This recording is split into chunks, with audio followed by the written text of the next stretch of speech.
स्वागत है आपका सुबोध जादव इंग्लिश सॉल्यूशन यह यूट्यूब चैनल पे। मैं आपका स्वागत करता हूँ। आज हम देखने वाले हैं क्लास 8 का NCERT बोर्ड का जो थर्ड लेसन है, glimpses of the past. Okay, ये लेसन आज हम डिस्कस करने वाले हैं। चलिए तो फिर समय नहीं गवाते हुए हम शुरू करते हैं ग्लिम्सेस ऑफ द पास्ट।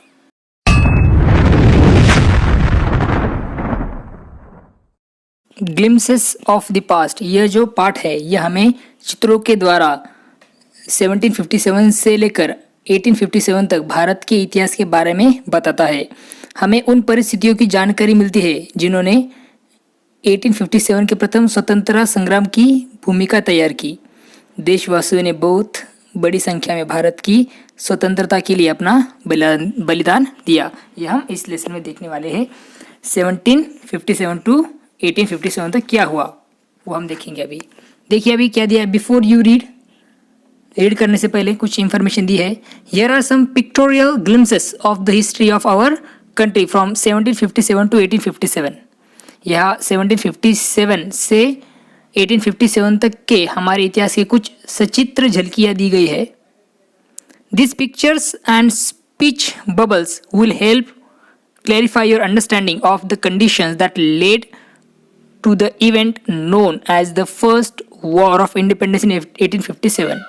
ये चित्र और संवाद आपको वे स्थितियां स्पष्ट कर देंगे जो 1857 के प्रथम स्वतंत्रता संग्राम का कारण बनी थी। स्पीच बबल में जो बबल में लिखे हुए थे वो चीज़ें। ओके, देखिए फिर अभी क्या दिया है।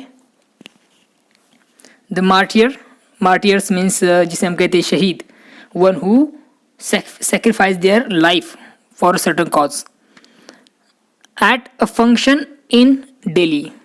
दिल्ली में एक कार्यक्रम में गीतकार देखो कौन है। O my countryman let your eyes fill with tears as you recall the sacrifice of Indians martyrs. Okay, ए मेरे वतन के लोगों, ओ माई कंट्रीमैन, ए मेरे वतन के लोगों, let your eyes fill with tears, तुम आंख में भर लो पानी। Okay, as you recall the sacrifice of Indian martyrs, जो शहीद हुए हैं उनकी जरा याद करो कुर्बानी। द कंपनीज कॉन्क्वेस्ट, कंपनी की जीत जिसे हम कह सकते हैं 1757 टू 1849 तक। ओके, ये जो टाइम है उसमें किस तरह से कंपनी ने जीत हासिल की अपने हिंदुस्तान पे वो बताया हुआ है। देखो फिर, विथ इट्स सुपेरियर, पहला पिक्चर है, with its superior weapons the British East India Company was extending its power in 18th century India. जो ब्रिटिश ईस्ट इंडिया कंपनी के पास जो ऐसे सुपेरियर वेपन्स थे, श्रेष्ठ ऐसे जो शस्त्र थे उनके पास, उसके दम पर ईस्ट इंडिया कंपनी ने क्या किया था, तो अपनी शक्ति का विस्तार वो कर रही थी। कौन? ईस्ट इंडिया कंपनी इंडिया में। Okay, in second picture, Indian princes were short sighted, जो देशी राजा थे, इंडिया के जो राजा थे वो कैसे थे, तो शॉर्ट साइडेड मीन्स दूरदर्शी वो नहीं थे, या फिर अदूरदर्शी हम उसे कह सकते हैं। That upstart rajas has called the English merchant they will help me to defeat him. छी, वह नया जो राजा है, अंग्रेजी व्यापारियों को बुलाओ, वे उसे हराने में मेरी सहायता करेंगे। ऐसा ये राजा कह रहा है अपने सैनिकों को कि अपने ही देश के राजा को हराने के लिए उस वक्त के जो राजा थे वो क्या करते थे, तो ब्रिटिश ईस्ट इंडिया कंपनी की चीज जो ब्रिटिश ईस्ट इंडिया कंपनी के जो सोल्जर्स थे उन्हें यूज करते थे। ऐसे यहाँ पे बता सकते हैं हम। The people had no peace due to such constant fight, ऐसी निरंतर जो लड़ाई होती थी इसके कारण देश में कहीं भी शांति नहीं थी। Third picture, The rivalries helped the East India Company and it could easily subdue Indian princes one by one। Subdue का मतलब होता है दबाना, put down by force and authorities। Okay, तो rivalries means enemy जिसे हम कह सकते हैं दुश्मनी। The rivalries helped the East India Company and it could easily subdue Indian princes one by one। जो देसी राजाओं की आपसी शत्रुता थी, इसने ईस्ट इंडिया कंपनी को सहायता की और उसने, इसका मतलब ईस्ट इंडिया कंपनी एक एक कर के आसानी से सब भारतीय राजाओं का दमन कर दिया। सब भारतीय राजा को क्या कर दिया, उन्होंने दबा दिया, सबड्यू कर दिया। A far-seeing ruler like the brave Tipu of Mysore fought the British till he died fighting। Mysore का जो वीर टीपू एक वीर टीपू सुल्तान, ओके, वो एक दूरदर्शी शासक था जो मरते दम तक अंग्रेजों से लड़ता रहा। ये पिक्चर दिखाई देगा उसका। How did Indians react to this conquest, ये जो जीत हो रही थी ईस्ट इंडिया कंपनी की, उस वक्त जो ईस्ट इंडिया कंपनी के जो विजय हो रहे थे भारतीयों पे, तो उस वक्त जो भारतीय लोग थे उनका क्या रिएक्शन था, उनकी क्या प्रतिक्रिया उन्होंने व्यक्त की इसके बारे में। तो पहली प्रतिक्रिया देख रहे हैं हम इस आदमी की, तो वो बता रहे हैं, देखो, thank God there is peace in the country now, भगवान का शुक्र है कि देश में अब शांति है। No more wars, no looting by thugs, और अब और अधिक लड़ाइयां नहीं, तथा जो ठग है, ओके, उनके द्वारा कोई लूटपाट भी नहीं है। अब ये सेकंड का जो सेंटर में बैठा हुआ आदमी बोल रहा है, it is God who sent the British, भगवान ने ही अंग्रेजों को भेजा। Our destiny is linked with them, हमारा भाग्य उन अंग्रेजों से जुड़ा हुआ है, ऐसा ये तीसरा व्यक्ति कह रहा है। मगर अगर आप दूसरा पिक्चर देखेंगे, ये पिक्चर, तो यहाँ पे क्या बोल रहे हैं, देखो ये लोग, उनका क्या ओपिनियन है। The white man has killed और डिथ्रोन अवर किंग्स, ओके, ये जो अंग्रेजी लोग है, व्हाइट मैन मीन्स अंग्रेजी लोग, ओके, ये जो अंग्रेजी लोग है उन्होंने क्या किया, हैज किल्ड और डिथ्रोन अवर किंग, उन्होंने हमारे राजाओं को मार डाला या फिर उन्हें राजगद्दी से उतार दिया। डिथ्रोन मीन्स राजगद्दी से उतारना, ओके। उसके बाद ये सेकंड आदमी कह रहा है, now we have some kings were not good but after all they were of this land, कुछ राजा अच्छे नहीं थे परंतु फिर भी वे इस देश के थे। और इसके बाद ये जो सेंटर का आदमी वो कहता है, now we have become slave of foreigners, अब हम विदेशियों के स्लेव मीन्स गुलाम बन चुके हैं, अब हम उनके दास बन चुके हैं, ऐसा यहाँ पे हमें दिखाई देता है। उस थर्ड पॉइंट है ब्रिटिश रूल्स 1765 टू 1836, अंग्रेजों का शासन। Religious leaders preached ideas like untouchability and child marriage, जो धार्मिक नेता थे छूताछूत, अनटचेबिलिटी मीन्स छूताछूत एवं बाल विवाह जैसी प्रथाओं का प्रचार करते थे।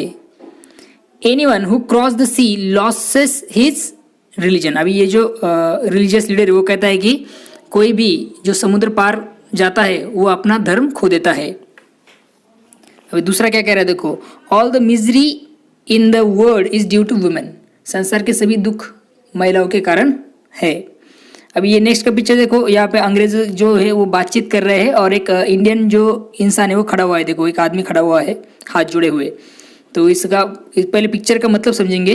The truth was that Indians had lost self respect, the British scorn them, सच्ची बात यह थी कि भारतीयों ने आत्मसम्मान खो दिया था, अंग्रेज उनसे घृणा करते थे। स्कॉर्न मीन्स घृणा करना।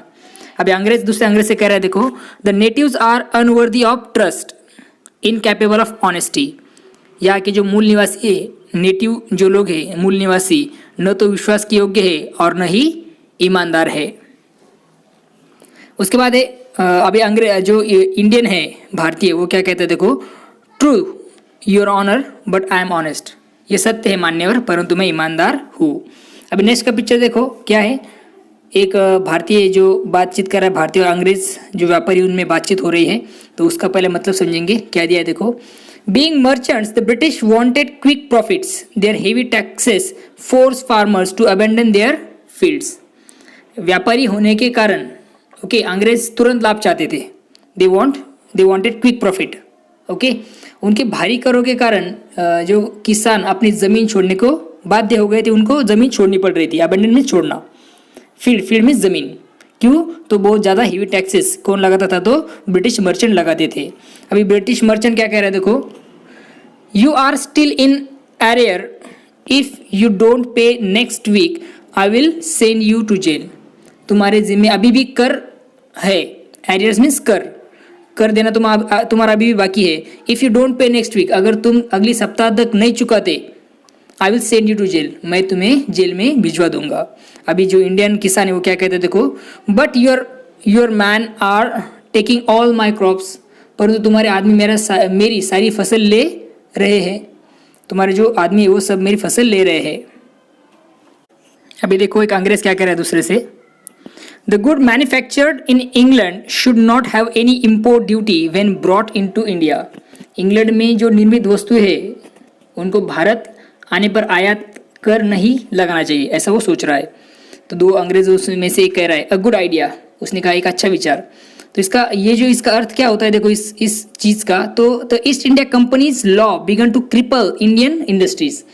ईस्ट इंडिया कंपनी के कानून भारतीय उद्योगों को क्या करने लगे थे, क्रिपल म्हणजे पंगु बनाने लगे थे।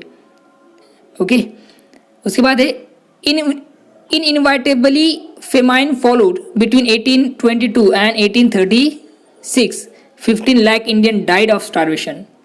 अकाल का आना स्वाभाविक था। 1822 से 1836 के बीच 15 लाख भारतीय लोग ये भूखमरी से मर गए। अबे ओके, स्टारवेशन मीन्स भूखमरी। अभी देखो ये पिक्चर दिख रहा है, देखो the British policies रूइन the expert artisans and their business. British नीतियों ने जो निपुण ऐसे जो आर्टिसंस थे उनकी जिंदगी को, उनके बिजनेस को क्या कर दिया था, तो नष्ट कर दिया। Ram Mohan Roy 1772 to 1833। Ram Mohan Roy, a learned man from Bengal, understood what was wrong with the country। Bengal के एक विद्वान राम मोहन रॉय समझ गए थे कि देश को क्या हानि पहुंचाई जा रही है। Okay, let us not despair our self. हमें खुद को तुच्छ नहीं समझना चाहिए। और एनिशियंट कल्चर इज ग्रेट। हमारा जो एनिशियंट मीन्स प्राचीन कल्चर है, संस्कृति है, वो महान है। And we are capable of greater achievements. और हम अधिक उपलब्धियां प्राप्त करने की क्षमता रखते हैं। We must first reform our society. हमें सर्वप्रथम अपने समाज को सुधारना चाहिए। Superstitions have been ruinous. जो सुपरटिशन मीन्स अंधविश्वास है, हमारे विनाश का कारण रहा है। उसके बाद वो अपनी बीवी से कहते, देखो वाइफ से, जिसका नाम उमा है, वो कहते हैं cows are of different colours but the colour of their milk is the same. जो काउज है वो विभिन्न रंग की होती है, परंतु उनके दूध का रंग एक जैसा ही होता है। Different teachers have different opinions but the essence of every religion is the same. जैसे कि विभिन्न शिक्षक है, उनके विभिन्न मत होते हैं, परंतु प्रत्येक धर्म का सार एक ही है। उसके बाद उन्होंने ब्राह्मो समाज की स्थापना की थी। देखो तो क्या दिया है उन्होंने, he was attracted by science and modern knowledge. जो राजा राम मोहन रॉय थे वो क्या हो गए थे, विज्ञान और जो मॉडर्न नॉलेज है, आधुनिक ज्ञान, उससे वो आधुनिक ज्ञान उससे वो क्या हो गए थे, तो आकर्षित हो गए थे। वो कहते हैं knowledge should be practical and scientific. जो नॉलेज है, ज्ञान है, वो कैसा होना चाहिए, व्यावहारिक और वैज्ञानिक होना चाहिए। He started newspaper but the suspicious British stopped them in 1823। उन्होंने, राजा राम मोहन रॉय ने क्या किया था, एक समाचार पत्र आरंभ किया था, न्यूज़पेपर आरंभ किया था, बट जो सस्पिशियस मीन्स संदेशशील जो अंग्रेज है, उन्होंने वो क्या कर दिया, 1823 में उसे बंद करवा दिया। अभी नेक्स्ट का पिक्चर हम देख रहे हैं।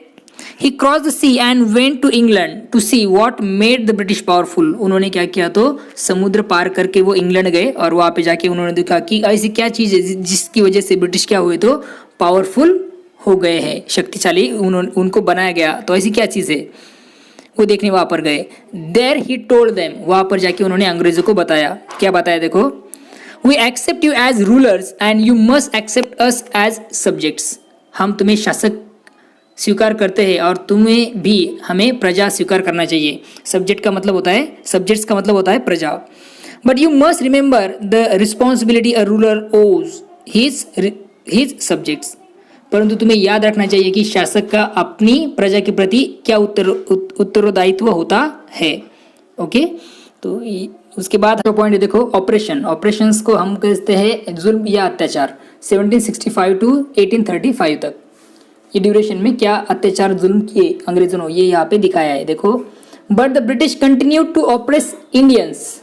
परंतु जो अंग्रेज थे वो भारतीयों का दमन उन्होंने जारी रखा था। इन 1818 दे हैड पास रेगुलेशन 3। 1818 में उन्होंने एक रेगुलेशन पारित किया। अंडर इट, उसके अनुसार, an Indian could be gelled without trial in a court. उसके अनुसार क्या हो, तो किसी भी भारतीय को बिना मुकदमा चलाए ही जेल में भेजा जा सकता था। अभी अंग्रेज देखो क्या है, 3 अंग्रेज दिखाए स्माइल करते हुए। All the time British officers in India ड्रीव big salaries. और इस सारे समय में जो भारत में जो अंग्रेज अफसर थे उन्हें मोटा वेतन मिलता था। And also made fortunes in private business. और निजी व्यापार से भी उन्होंने बहुत सारी संपत्ति कमाई थी। फॉर्चून मीन्स संपत्ति। अभी नेक्स्ट का पिक्चर दिखाई दे रहा है, देखो। By 1829 Britain was exporting British goods worth 7 crore rupees to India. Okay, 1829 तक जो ब्रिटेन है, 1829 तक ब्रिटेन ने भारत को 7 करोड़ का माल निर्यात कर रहा था। ब्रिटेन भारत को क्या कर रहा था, तो 7 करोड़ का माल निर्यात कर रहा था। और यहाँ पे दिखाया देखो, the British prospered on company's loot while Indian industries began to die. Company की लूट के कारण अंग्रेज जो है वो समृद्ध हो रहे थे, जबकि भारतीय उद्योग जो थे वो दम तोड़ रहे थे। Governor general Bentinck reported back home. Governor general Bentinck ने इंग्लैंड वापस जाकर रिपोर्ट दी। क्या रिपोर्ट दी, देखो। The bones of cotton weavers are bleaching the plains of India. जो सूती कापड़ बुनकर है, वीवर्स है, उनकी हड्डियां भारत के मैदानों को श्वेत कर रही है। डिससेटिस्फैक्शन, जिसे हम कहते हैं असंतोष, 1835 to 1856। Education in India was in Persian and Sanskrit. जो एजुकेशन था भारत में, जो शिक्षा थी वो फारसी और संस्कृत में थी। इन 1835 English man named Macaulay suggested a change. 1835 को एक विद्वान अंग्रेज जिसका नाम है मैकॉले, उन्होंने शिक्षा में परिवर्तन का सुझाव दिया। We should teach the natives through the English language. हमें जो मूल निवासी है, जो नेटिव्स है, उन्हें अंग्रेजी माध्यम में शिक्षा देनी चाहिए। और जो आगे का जो दूसरा अंग्रेज वो कहता है, आई एग्री, मैं सहमत हूँ। अभी देखो, English education produce clerk to home the British gave pretty jobs under them. अंग्रेजी शिक्षा ने क्लर्क पैदा किए, मीन्स क्लर्क को पात्र होने जैसे इंडियन लोगों को उन्होंने क्या किया, तो क्लर्क की नौकरियां दी। ये किससे हुआ, तो ब्रिटिश एजुकेशन उन्हें मिला, उसके वजह से ब्रिटिश उन्होंने क्या किया, तो एक छोटी छोटी नौकरियां दी, जैसे कि क्लर्क। जॉब अंडर देम, उनके under. Incidentally it also produce a new generation of intellectual. और संयोग से इसने बुद्धिजीवियों की एक नई पीढ़ी को जन्म दे दिया। We must educate our brothers. हमें अपने भाइयों को शिक्षित करना चाहिए। And try to improve their material condition. और उनकी आर्थिक दशा भी सुधारने का प्रयास करना चाहिए। For that we must convey our grievances to the British parliament. और उसके लिए हमें ब्रिटिश संसद तक अपनी शिकायतें पहुंचानी चाहिए। ये सब चेंजेस हो गए इंग्लिश एजुकेशन की वजह से। अभी जो नेक्स्ट का पिक्चर देखो, अपने इंडिया का दिख रहा है, तो वो क्या है, तो जो गुलाबी कलर है वो बता रहा है कि ब्रिटिश का वो एरिया है, और ये जो स्टेट्स है वो अभी भी इंडियन लोगों के हाथ में थे, इंडियन प्रिंसेस वहाँ पे थे। By 1856 the British had conquered the whole of India. 1856 तक अंग्रेजों ने समस्त भारत पर विजय प्राप्त कर ली थी। They care little about needs of Indians. उन्हें भारतीयों की आवश्यकताओं की कोई चिंता नहीं थी। Our kings have become puppets and we have lost our old jobs. हमारे जो शासक है वो कठपुतलियां बन चुके हैं। इसका मतलब है puppet. Puppet means under the control of another, कठपुतली जिसे हम कहते हैं। Okay, and we have lost our old jobs. और हम जो है हमारे पुराने व्यवसाय हमसे छीन गए हैं। एंड लैंड, और हमारी भूमि भी। They are converting our brothers. वो हमारे भाइयों का धर्म परिवर्तन कर रहे हैं। You only talk, do something to drive then out. तुम केवल बातें कर रहे हो, उन्हें मार भगाने के लिए कुछ करो। ऐसे लोगों में चर्चा होने लगी। उसके बाद है the spark. The sparks means चिंगारी हो गई 1855 से लेकर 1857 तक। तो क्या चिंगारी थी, देखो वो। Tax continue to ruin the peasants. Peasants means जिसे हम कहते हैं किसान। ओके, जो टैक्सेस थे, उस टैक्सेस ने किसानों को क्या कर दिया था, वो तबाह कर रहे थे टैक्सेस किसानों को। In Bengal the Santhals who had lost their lands under new land rules become desperate. Bengal के नए नियमों के कारण जो संथाल एक समुदाय था, अपनी भूमि से हाथ धो बैठे थे और वे उग्र हो गए थे। हो गए थे। डिस्परेट मीन्स उग्र होना। इन 1855 they rose in rebellion and massacred European and their supporters alike. 1855 में उन्होंने विद्रोह कर दिया। रिबेलियंस मीन्स विद्रोह करना, ओके। और उन्होंने यूरोपियों और उनके समर्थकों का भी वध कर दिया। मासकड़ मीन्स वध करना, खून खराबा करना, ओके। उन्होंने खून खराबा शुरू कर दिया 1855 में। Discontent was brewing in the East India company's army too. East India company की सेना में भी असंतोष पनप रहा था। डिसकंटेंट मीन्स असंतोष। The white soldiers get huge pensions to live in servants. जो अंग्रेजी सैनिक थे, वाइट ऐसे जो सैनिक थे, उनको क्या मिलता था? तो अच्छा मोटा वेतन मिलता था और उनके लिए एक निवास स्थान, मेंशंस मीन्स हवेली, निवास स्थान उन्हें अच्छा था और सर्वेंट भी उनके यहाँ थे। While we get pittance and slow promotion. और उसकी जगह जो हिंदुस्तानी सैनिक थे उनको बहुत कम वेतन मिलता था, नाम मात्र वेतन मिलता था और उनको जो पदोन्नति थी उनमें भी कम अवसर प्राप्त होते थे। The Angrez ask us to cross the sea which is against our religion. अंग्रेज हमें युद्ध समुद्र पार जाने को कहते हैं, ये तो हमारे धर्म के विरुद्ध है। ऐसी चर्चा सैनिकों में होने लगी। Who is the topi wala to abolish our age old customs. ये टोपी वाला हमारा प्राचीन रीति रिवाजों को समाप्त करने वाला कौन होता है? ओके, टोपी वाला कहते हैं वो अंग्रेजों को यहाँ पे। तो अब ये दूसरा जो वो कहता है we must drive out the Angrez. हमें अंग्रेजों को क्या करना चाहिए? तो देश से बाहर भगाना चाहिए। Sepoy Mangal Pandey attack the adjutant of his regiment and was executed. सिपाही मंगल पांडे ने अपने रेजिमेंट के जो सहायक पर आक्रमण कर दिया और उसे फांसी पर लटकाया गया। एग्जीक्यूटेड मीन्स फांसी देना। Thousands of other sepoys revolted. हजारों अन्य सिपाहियों ने भी विद्रोह कर दिया था। They were stripped of their uniform. और उनसे वर्दी छीन ली गई। नेक्स्ट का देखो, few Englishman had care to understand Indian customs और द पीपल्स माइंड। बस ऐसे गिने चुने अंग्रेज थे जिनको भारतीय रीति रिवाजों और लोगों के विचारों की चिंता थी। अभी देखो एक आदमी कह रहा है एक ब्राह्मण पंडित से, ओ प्राउड ब्राह्मण सोल्जर, ओ स्वाभिमानी ब्राह्मण सैनिको, do you know that the grease on the bullet you have to bite is made from the fat of cows and pigs. क्या तुम जानते हो कि जो कारतूस तुम्हें दांतों से काटने पड़ते हैं उन पर लगी चिकनाई, ग्रीस में चिकनाई, गाय या सुअर की चर्बी से बनती है? अभी ब्राह्मण कहता है व्हाट, क्या?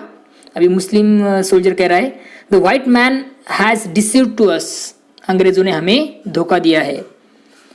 सून chapatis were sent from village to village to tell the people that their emperor would want their services. शीघ्र ही लोगों को यह बताने के लिए गांव-गांव में चपातियां द्वारा संदेश भेजा गया कि उनके जो सम्राट है उनको क्या चाहिए? उनकी सर्विस, उनकी सेवा की आवश्यकता है या आवश्यकता पड़ेगी। Yes all village man will be ready. और दो लोगों में चर्चा हो रही, देखो, हाँ सभी जो ग्रामीण है वो तैयार रहेंगे। Similarly lotus flower circulated among Indian soldiers. और इसी प्रकार जो भारतीय सैनिक है उनमें यह संदेश कमल के फूलों द्वारा प्रचारित कर दिया गया। और सैनिकों में चर्चा होने लगी, देखो, डेथ टू द फॉरेनर्स, विदेशियों को मार डालो। The masses gave all help and shelter to the patriots. Okay, जन समुदाय, जनता ने देशभक्ति को हर प्रकार की सहायता और आश्रय दिया। जो देशभक्त थे उनको बहुत सारा शेल्टर, सहायता की, उसके साथ आश्रय भी दिया। उसके बाद जो रिवॉल्ट मीन्स विद्रोह। तो देखो पहला पिक्चर दिख रहा है, then there was a violent outbreak at Meerut जो है वहां पर एक जोरदार विद्रोह हुआ। द सेपॉयज मीन सैनिक, मार्च टू दिल्ली। जो सैनिक है, जो सिपाही, वो दिल्ली की और उन्होंने कूच कर दिया, वो वहाँ पे चले गए, वहाँ उस तरफ चले गए। और वहाँ पे जाके वो क्या कह रहे, देखो, long live our emperor Bahadur Shah, हमारा सम्राट बहादुर शाह चिरंजीवी हो। The rebellion spread wider. ये विद्रोह है वो दूर दूर तक फैल गया। Many landlords had lost their lands because of British policies and they were sore. अंग्रेजी नीतियों के कारण क्या हुआ था, जो बहुत सारे जो लैंडलॉर्ड्स थे, भूस्वामी लोग थे, उनकी ज़मीनी छीन गई थी और इसलिए उन्होंने अंग्रेज़ों के प्रति उनके मन में क्या थी? कटुता थी। सोर मीन्स कटुता। अब एक जो इंसान है, सिपाही कह सकते हैं उसे, वो कहता है लैंडलॉर्ड से, the white man's rule must be end. जो अंग्रेजी शासन है वो अवश्य ही उसका अंत होना चाहिए। और अभी जो लैंडलॉर्ड है वो कहता है yes we will help you, हम तुम्हें मदद करेंगे। अभी नेक्स्ट का है, लास्ट का पॉइंट दिख रहा है, देखो द फाइट फॉर फ्रीडम, स्वतंत्रता के लिए एक युद्ध 1857 में हुआ था। तो क्या दिया देखो, many former rulers like Begum Hazrat Mahal of Lucknow were bitter. Okay, Lucknow की जो बेगम हजरत महल जैसे पहले कई शासकों में रोष भरा हुआ था। The white man has taken away my kingdom, अंग्रेजों ने मेरा राज्य छीन लिया है, बेगम हजरत महल ने वहां पे कहा। They join the upsurge against the foreigner, वे विदेशियों के विरुद्ध विद्रोह में शामिल हो गए। अभी ये शामिल हो गए थे ये सब शासक। पॉपुलर लीडर लाइक मौलवी Ahmadullah of Faizabad told the people, एक फैजाबाद के जो मौलवी है अहमदुल्ला, इन्होंने जैसे प्रसिद्ध नेताओं ने लोगों को बताया। राइज ब्रदर्स राइज, द अंग्रेज इज रूइनिंग अवर लैंड, उठो भाइयों उठो, अंग्रेज हमारे देश को बर्बाद कर रहे हैं। The people rose everywhere in Bareilly, Kanpur and Allahabad, Bareilly, Kanpur और इलाहाबाद हर जगह लोगों ने विद्रोह कर दिया। उसके बाद है अजीमुल्ला खान टोल्ड ताजा टोपे, अजीमुल्ला खान ने ताजा टोपे को बताया। We should have Peshwa Nana Sahib as our leader in this war of independence, इस स्वतंत्रता संग्राम में हमें पेशवा नाना साहिब को अपना नेता बनाना चाहिए। The patriot pounced upon the British and fought pitched battles all over north India, जो देशभक्तों ने अंग्रेजों पर वो टूट पड़े, देशभक्त अंग्रेजों पर टूट पड़े और उन्होंने पूरे उत्तर भारत में घमासान लड़ाइयाँ लड़ी। ओके, पाउंस्ड मीन्स अटैक, टूट पड़ना। 80-year-old Kunwar Singh of Bihar received a bullet in his wrist, जो बिहार के 80 वर्षीय कुंवर सिंह को कलाई में गोली लग गई थी। मदर गंगा, अब वो क्या कह रहे थे, देखो mother Ganga this is my last offering to you, माँ गंगे यह मेरी आपको अंतिम भेंट है।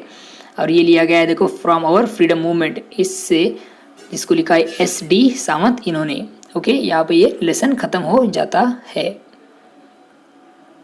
फिर मिलेंगे नए वीडियो में, देखते रहिए सुबोध जादव इंग्लिश सॉल्यूशन यह यूट्यूब चैनल।